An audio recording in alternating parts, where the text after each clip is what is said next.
Welcome to the Agency Navigators podcast. I'm Ro. I'm Don. I'm Cayla. And we have one of the most special guests ever. We are so excited. She is a dear friend, ally, and just a confidant sometimes. Welcome, Kelly. Yes, well, it's a pleasure to be here. Very exciting. I know we've had a lot of conversations about what's to come in this industry. And I'm excited to talk to you guys because I think our visions are aligned. They are. They really are. And it's so funny. People are surprised by that sometimes. We feel that you truly are an ally of ours. And why we're calling this, the technical title of this is bringing industry connections together and, combine them in your agency, is because we feel that. And right before we started recording, Kelly, you had the best line. So I want you to say it because it was all you. Okay, we had a couple lines. So which one was it? We find the issue and... Oh, yeah. I have to say, so the agency CFO finds the problem, we find the solution, and we figure out how agencies can fix it, because it all starts in my mind. And I know both of us have a lot to do with reports and data. You guys have dashboards. We have dashboards. The numbers don't lie, but people do. And I think, yeah. Well, and I think we've talked about this before too, right? Like so many agencies operate off of feelings. I love it. Don, an agency owner just told me like, well, we can't write that person up. He makes me a lot of money. And I said, show me where he makes you money.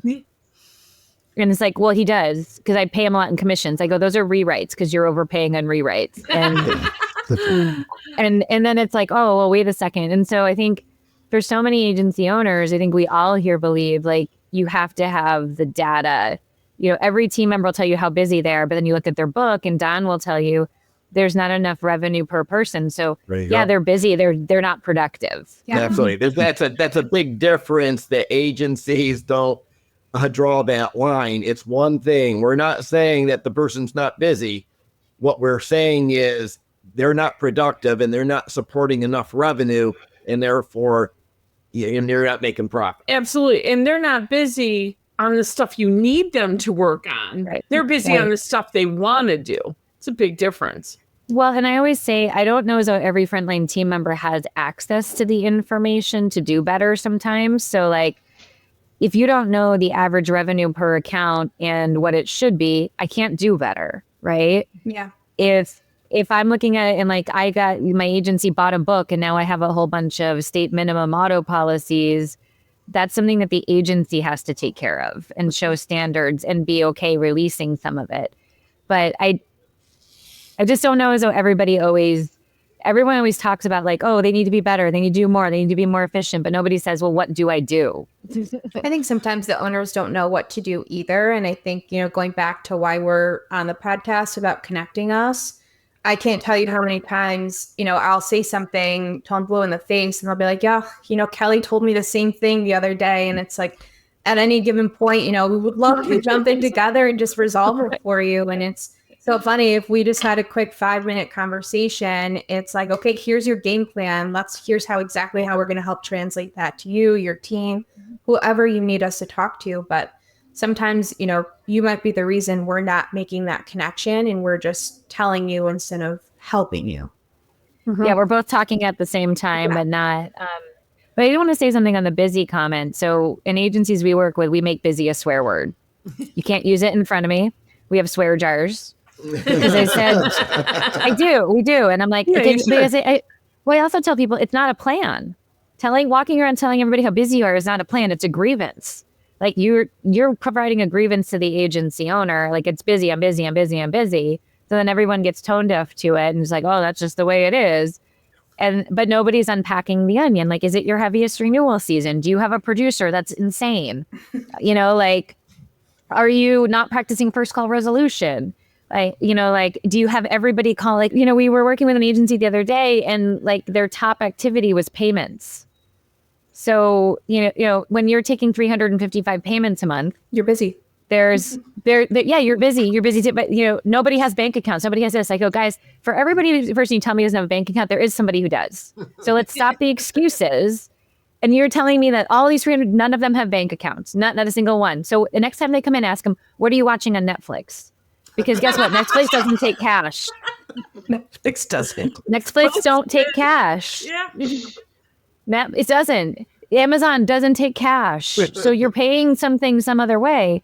They just don't want to. And I think that it's time for agencies to have their own standards that say, we're not doing this any longer. It is bleeding my team dry of time. And it's not making us any money. And in fact, it's, and by the way, guys, you want to get rid of payments, get rid of the damn candy bowl on everybody's desk, because people come in and eat 75 Hershey Kisses while making a payment. You replace that with some apples, your payments go down. What do you? My 2 cents. It's not wrong. Oh, absolutely. The agencies that you see this with, and you recommend that change, what do you think it eventually takes for them to listen to that and like take that advice and make that change? Like what point does it have to get to? I think a lot of people don't necessarily like it. They're just scared. Like fear is a big thing in insurance. You guys see this. They're scared of cutting a producer who is not profitable because what if the next month they hit a will, and it's like, okay, well, that's one. We need them to do that again. Is there a future here? But we always say, so start small. Don't make change. Like just round up. Then go money order. Like we only take this, we only take that. I also tell people, why don't you do a little spying and find out, is there any other agency in your community taking cash? You might be the only one. So guess who you're getting? All the cash. The cash. Yeah. Or if you want to get cash every single time, you're going to say, great, can I quote you life insurance? Can I quote you something else? And people figure out. Well, and I tell this story back in the day, I was at a bank-owned agency and we had a very heavy undocumented farm community. So they would get fussed in from work. They'd come in and cash their paychecks because they truly didn't have bank accounts, but the bank I worked at wrote their paycheck. And then they'd come and pay insurance premiums. And I just went to one of them, and I'll never, his name is Carlo. And I said, Carlo, do you know that you could save 10% by just paying in full? He goes, well, how much I owe? And I gave him the number. Next week he came with it all in cash and he told 12 of his friends. Like sometimes we keep making our own excuses. Yeah.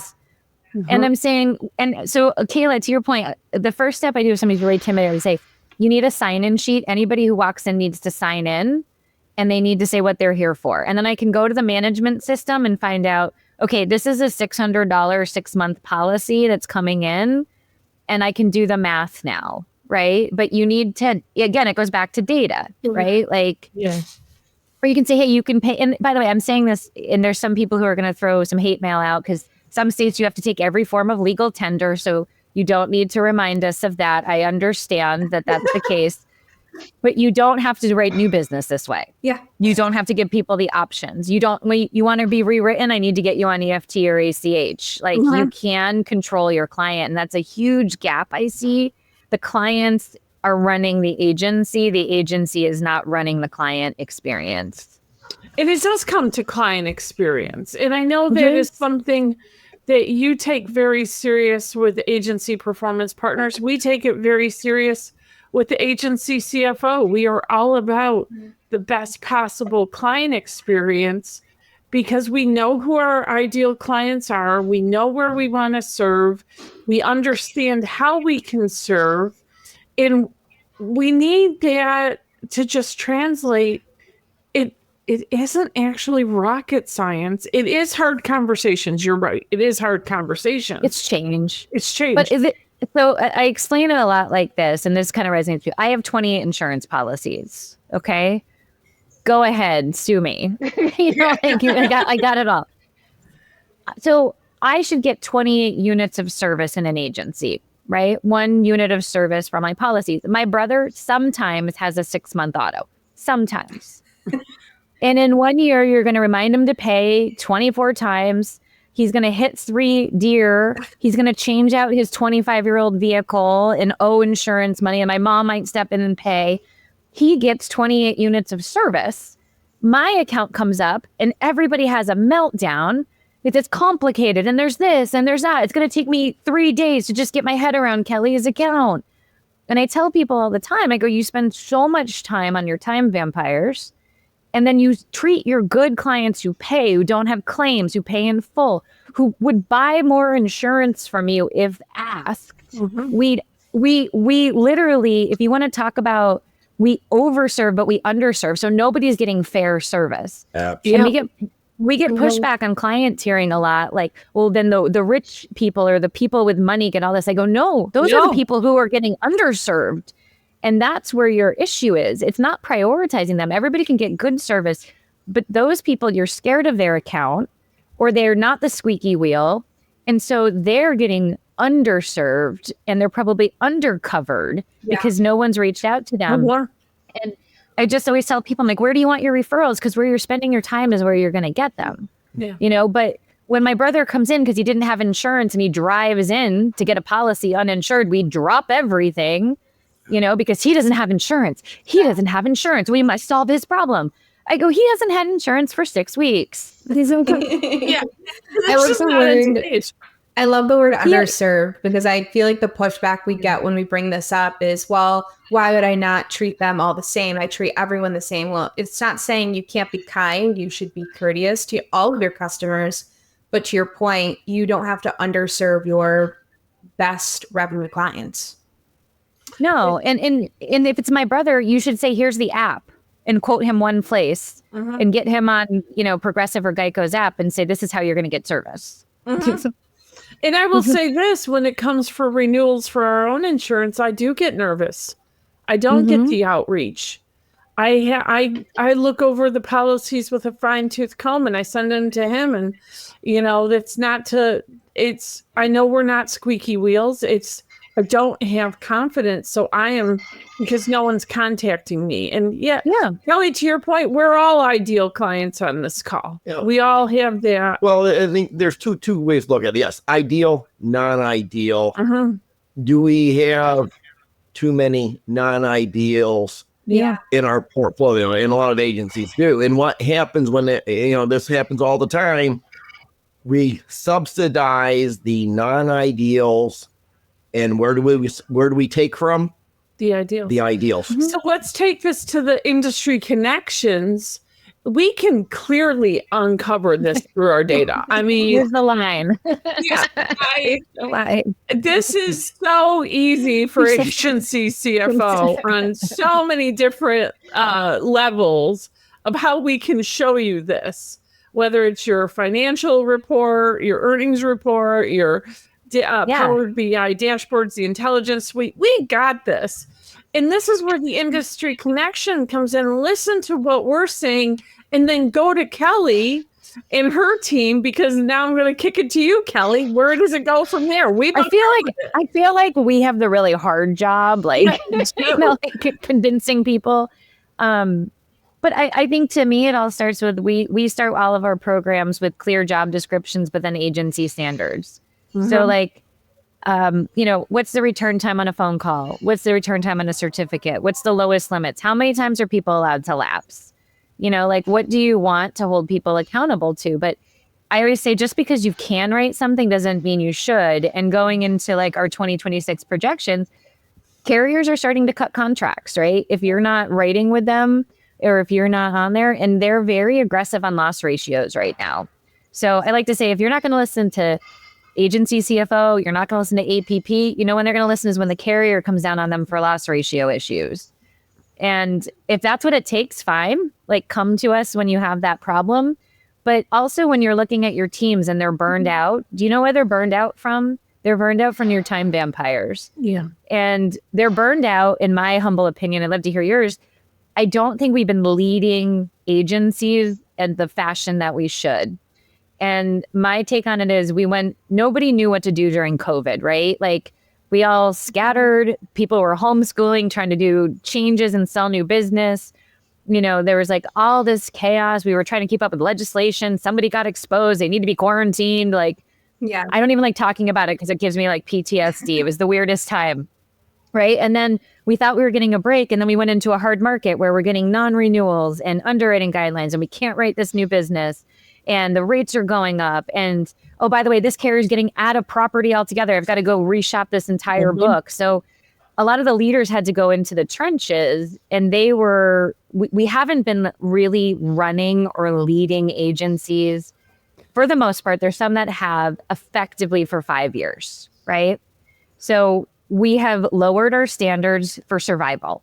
When you're in survival mode, it's different. I'm here to say we have to right some wrongs coming into the next year and go back to accountability and performance and auditing and things that are going to actually, like, there's a great quote, there's freedom in discipline. Okay. So when there is structure and it's followed and there's boundaries, it's icky in the beginning, but then you realize how much more time you have, how much more freedom that you have. And I think we've just been in such chaos for 5 years. We've been running in firefight mode all the time that I'm encouraging everybody to step back, look at the numbers that Don and Ro and Cayla are providing and saying, and this is my other thing, I'm so done with excuses, right? Like, it's hard to hire. What are you doing to hire? Well, 2 years ago, we had a job posting. Okay, yeah, if you don't have a job posting out, it's going to be hard to hire, But I like to tell everybody, if you have said the words out of your mouth, it's hard to hire, and you've been saying it for 5 years, if you hired someone green 2 years ago, they would have 2 years insurance experience. Yeah. Absolutely. We have too many retirements. We need to get new people in here. Yeah. We need to train them. If I can just tell a quick little positive story. We got hired by a very large national brand to help them with their retention. And so they ran a pilot of 8 different programs. We got 2 of the 8. And we did our retention call program. We trained fresh out of college kids. Fresh. I mean, like they didn't get their diploma yet. They got their license. And then we trained veterans. Both of them were reigned supreme. Out of anything that moved this company's retention, it was the renewal calls had the highest ROI. The college kids outpaced the veterans twofold. More cross-sells, better retention, more calls, more coverage increases because they just followed the script. Yeah. The veteran team spiraled this, that, feelings, they can't afford it. The college kids didn't know, so they just followed the plan. So, but it was so inspirational to me because I was like, we have hope. It's true. To piggyback on this came up with one of our dear friends who's one of our agency partners, and I am helping him pretty in depth in redefining recruiting within his agency, and it's been a fun summer project for me. But what's come out is I offered this idea, and this is going to be a freebie for anyone. I'm not going to brand this for Agency CFO or anything. Develop a Pathways to Insurance program.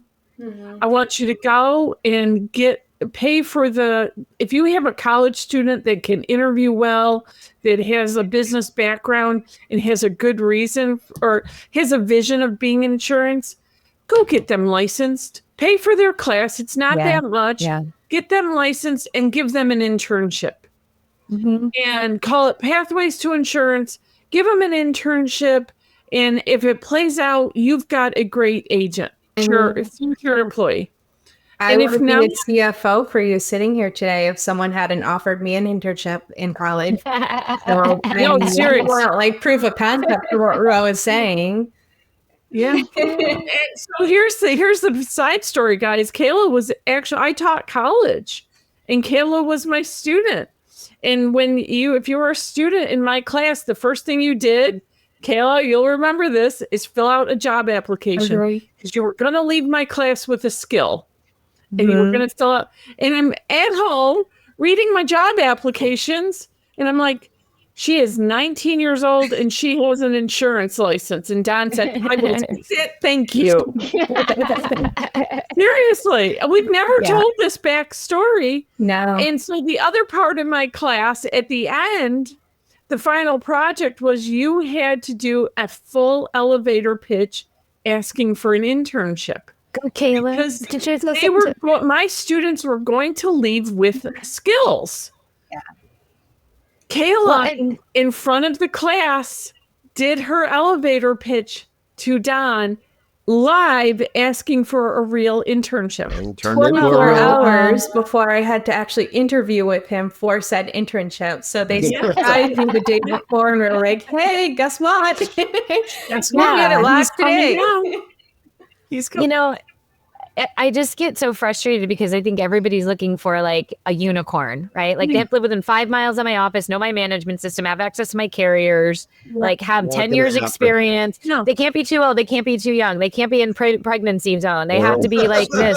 They can't have worked here. They can't have worked there. They have to know personal and commercial. I'm like, okay, the unicorn doesn't exist. No. So, No. and I don't think that they know how to interview. You don't know how to find the right people. But here's the thing. In insurance, you are in the people game. Okay. Like your people are everything. You don't really have a product. You have a piece of paper that somebody else is underwriting. So if you're a leader, your only job is to find the Navy SEAL team that you need.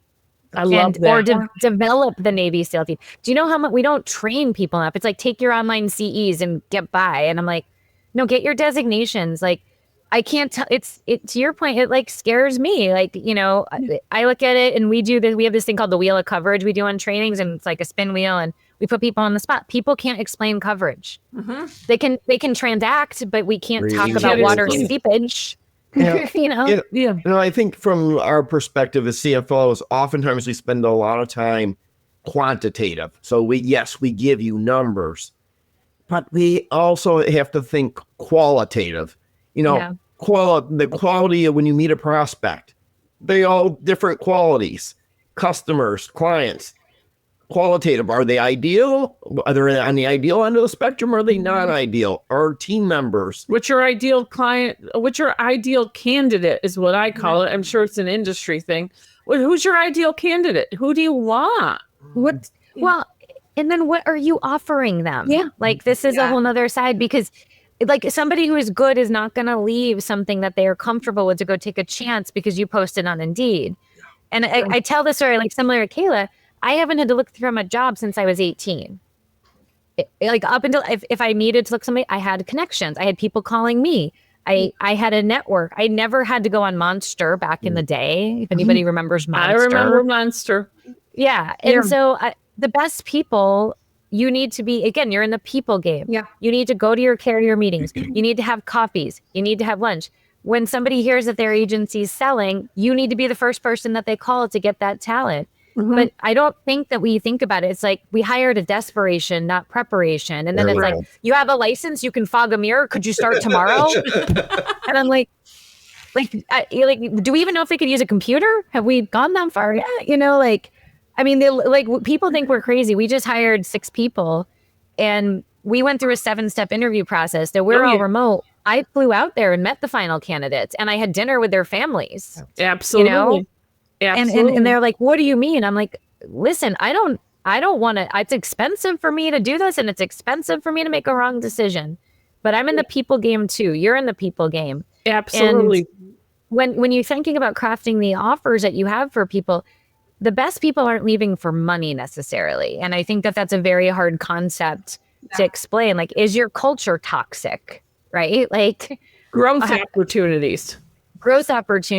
Like, is it a good community? Is it a good culture? Are people at each other's throats? Are you going to have to, work around a whole bunch of BS? And I think that if you really want to find the best people, you also have to give them something special to be a part of. I think you also have to ask them what's important to them, right? Because, I think this has come up recently. They're saying, well, I'm offering them all these bonus and this incentive to do this. It's like, well, did you ever ask them what's important to them? Because money isn't always the answer for everyone.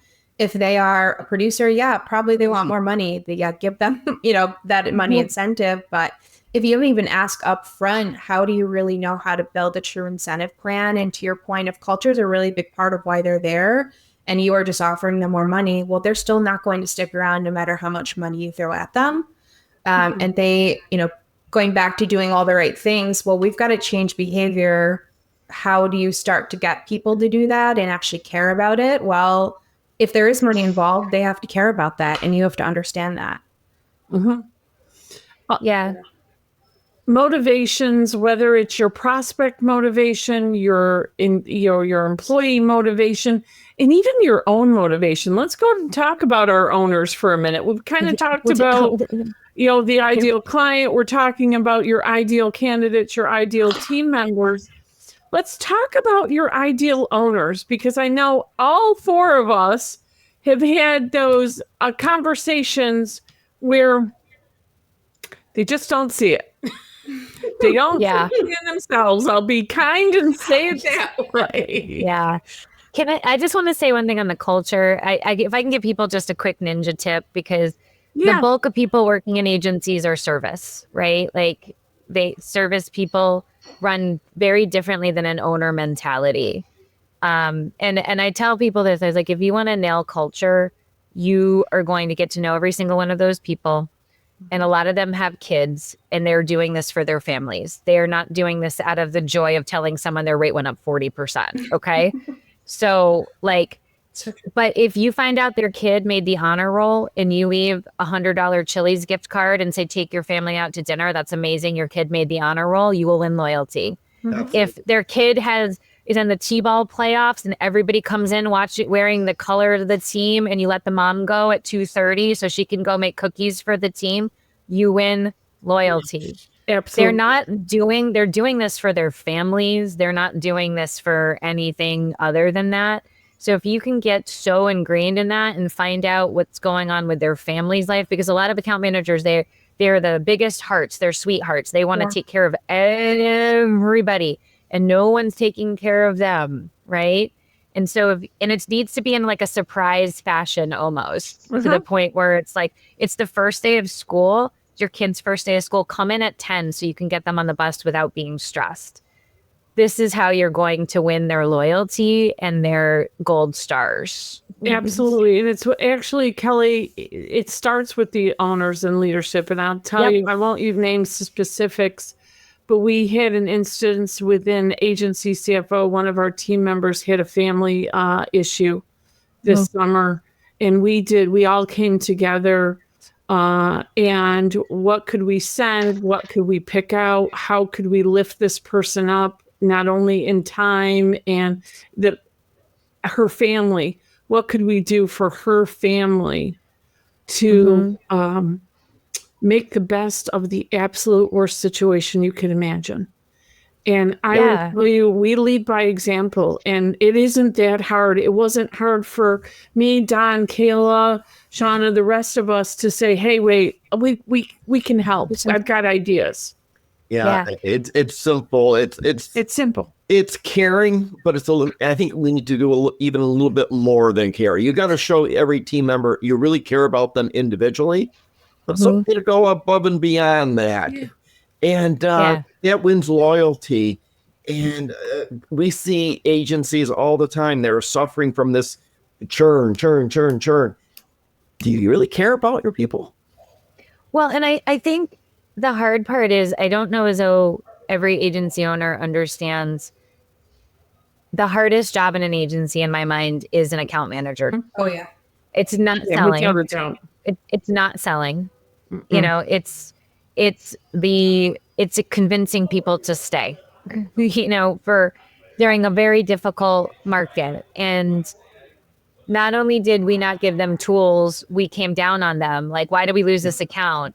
What's this? Why are you so behind? And nobody was stopping and saying, hey guys, I have some solutions. We were like, what's wrong? This is wrong. This is wrong. This is wrong. And then we were trashing the carrier. I can't believe this carrier did this. It's like, yeah, they just did that to 10 of my accounts. Like, congratulations. Yeah. And I'll say this, account managers are very valuable. They can solve their clients' problems. They have zero ability to solve their own problems. Zero. That's not their skill set. That's not their strength. Yeah. They're caretaker. So like, when they look and they're 100 suspenses overdue, they have no ability to solve that for themselves. No. But they will go to bat and spend 6 hours trying to get somebody reinstated, right? Like, they just don't have that. And they are desperately, in my mind, on the leadership side, looking for someone to come take care of them. Like, help me navigate this so that I can go back to feeling like I'm winning, but I don't know how to get myself out of this hole. When I have this person calling, telling me they're going to have to eat cat food because their premium went up so much, I don't know what to do because I resignate because it's hard for us to make ends meet. Yeah. And this is a good point, Kelly, because it may not be the agency owner themselves. Their profile, their personality traits and tendencies are so vastly different than the nurturing care, the nurturing care that the account managers and the other levels of agency personnel might need. This is where having a strong COO or operations manager or anything like that, this is where it becomes key. Now, as agency owners, you're the quick starts, you're the visionaries, you're the movers and shakers, and you're the driver. You're the driver. But as well, along the way in leadership, somebody said, leadership is a lot like parenting. And you talk about nurturing and care. Coaching. Parenting is coaching. So that nurturing and care is parenting. And I think that's been sometimes forgotten. People ask us, when agency CFO, was there any surprises? And I tell everybody, it's human. It's one surprise. It's not about numbers. It's about humanity. I would say, and Kelly, this won't surprise you. And Kay, tell me if your statistic is different. 75% of our calls end up being human. I'm actually like giddy when we do just get to talk numbers and that like person problem. I was like, oh, okay, we can talk numbers today. Well, but it's interesting you say this, right? Because I read a report and it's always stuck out to me. I think it was like in Jocko Willink's book on leadership, which was in the U.S. Army, you're only allowed to have 6 to 8 direct reports. And I really, I've thought about that long and hard. And every time I have more than 6 to 8, I can't keep up. I don't have enough bandwidth to give them what they need. And you're running from one thing to another. And I think in so many agencies, 1, we don't have enough leaders. 2, we don't know what to tell them to do. So it looks like this line item expense, right? Or they also have the biggest book and they're trying to lead a team. I think that's a golden nugget, Kelly. I think that's ninja tips. Oh, I think it's a great tip. Yeah, I would look at, if you've got somebody with more than 6 to 8 direct reports, maybe take a hard look at that. Yeah, because they should have one-on-one meetings. You should be auditing them. You should be having conversations to get their mindset to be in alignment with where the agency's going. We should be able to stop and coach them or listen to them and give them feedback. And you can't. And so we have our Agency Ascend program, which is leadership training. And we just launched it. So you could put in a small group for 10 weeks and it's sold out every single quarter because I think that people know they need to develop them. But many of the agency owners never got leadership training. Right? Yeah. And so when I talk about it's crazy, I'll be like, yes, you need to be doing one-on-ones with everybody at least once a month. They're like, who's going to have the time for that? And they're interrupting. I shouldn't say bother you, but they're interrupting. You're running in chaos. And I can't stress that an effective leader will stop the chaos and start you really running the team.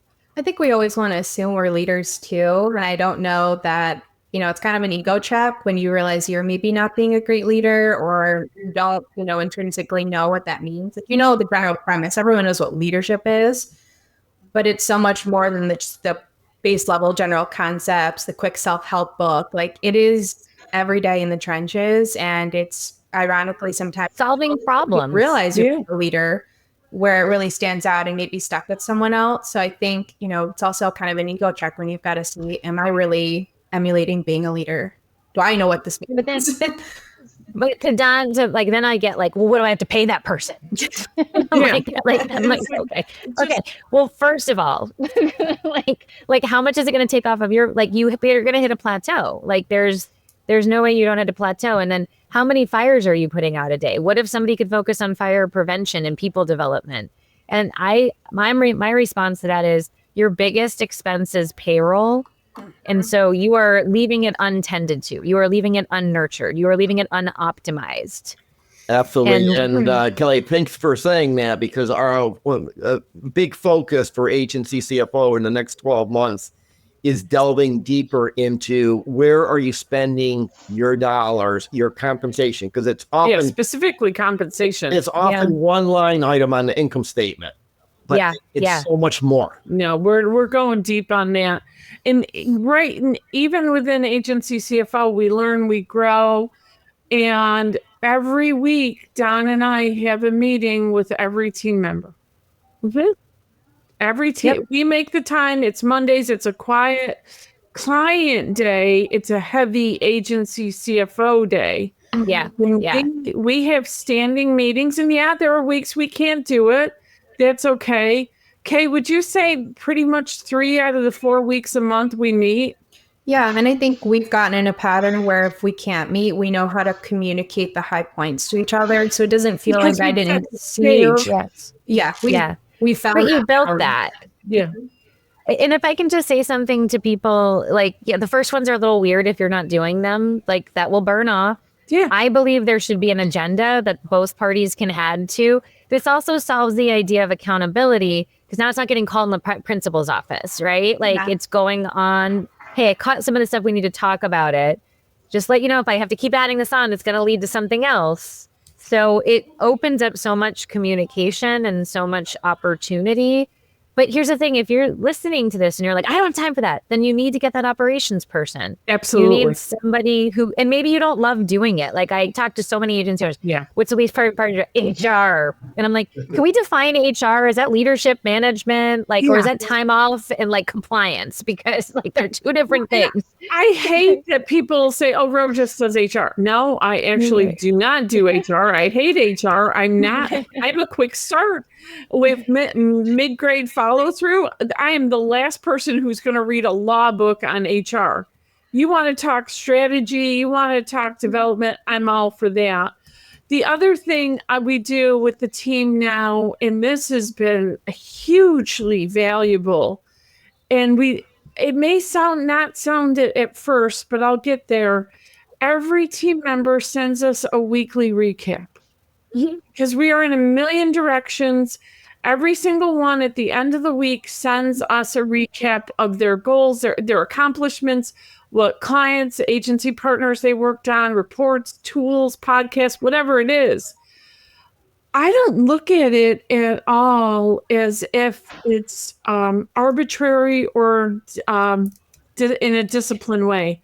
I look at it as the team member's chance to self-promote because I have been blown away at how much some of them touch in a week. It's like, you got to be kidding me. You really, there's never a question. I've heard more agency owners say, I don't know what they spend their time on. They're lazy or they're not productive or, oh, no. They're doing things. You just have no idea. I'm laughing because we started with goals. I'm like, oh man, am I forgetting something on my recap? We actually do it daily. Say what you're going to work on. You absolutely do. We have a team chat, and every morning when people log in, how am I going to win my day? They put their big three, and they put like their frog, like I'm going to eat this frog today. And then at the end of the day, they say, did you win your day? And it's like day one, still winning, frogs are getting me. And then we have also, it's called a raise your hand chat. So when people start to feel backlogged, they put in there so everybody knows. So then I'm not just like emailing them, like, can you help me with this? Can you help me with this? I'm like, okay, no, I need to redirect. Or other team members then go, hey, I'm going to call you. I'm going to take some of this off your plate. Like, and that whole concept of raise your hand has been so huge for us because you can't always control what's coming at you every day. And I think people need a channel to figure all of that stuff out. I'm sure some people though right now are thinking about, okay, so where do I get this leader? I can barely find somebody with a license. And I do want to say something that I think might shock people. I don't think that they always have to be an insurance person. Okay. I think it could be a business person, depending on the agency needs. Because if we want them to go train green people, I think somebody outside the industry could actually help build a training program for green people, sometimes better than internal. I think that a business person can help with the phone system, help with the IT, help with the logistics. They can look at a process without the spiral that happens. I've seen it happen, and I've been a little surprised every time when somebody hires from outside, but they're very smart business people that like have already kind of a trusting relationship with the owner. And they do listen to the team, but they also look at the data from a different perspective. And I've seen a lot of people get into insurance and become, I call like the union rep. They just organize all the complaints for everybody or make excuses. because they feel they resonate so heavily over Yeah. here. Well, like, it is busy. It is crazy. You don't send the phone, your rings off the hook. I'm like, but you're the leader and you need to help organize and solve and maybe counterbalance that. So I know it sounds crazy. Will they be able to answer important insurance questions? No, but I feel like you probably have that depth elsewhere on your team where you just might need to have somebody that is a good leader or manager come in with a fresh set of eyes. And I do think this could also help accelerate your client experience because we're not thinking about how easy it is for us. They're thinking about the outside world and their experience with insurance. I think that is a very, very valid point on a multitude of and normally we say your account manager's experience or the pathways to insurance do something. But yeah, they have a COO who can be an implementer, but still strategic, have the big picture. Absolutely.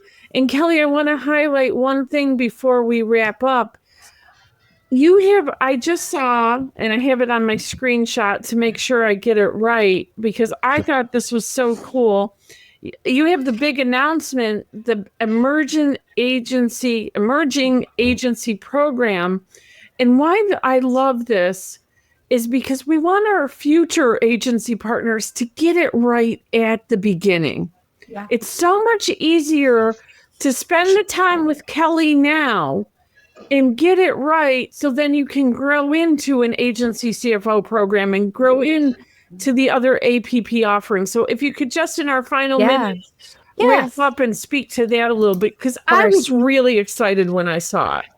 Yeah, so the knock that we always hear is, oh, they're expensive because I mapped out our ideal customer, and in order to get work hand in hand in agencies, that was a little bit challenging. But we had guys, if you think hiring's hard, imagine what we have to do here on this podcast. Okay, like I got to find somebody who's going to leave their family that can think the way I do, that can go off and evangelize the world. Like, not an easy task, guys. Yeah. But so we started thinking okay, the travel thing is always a hard thing for us. Could we come up with a virtual program that was like agencies under 10 employees where the agency owner really needs to start working on the business, not in it?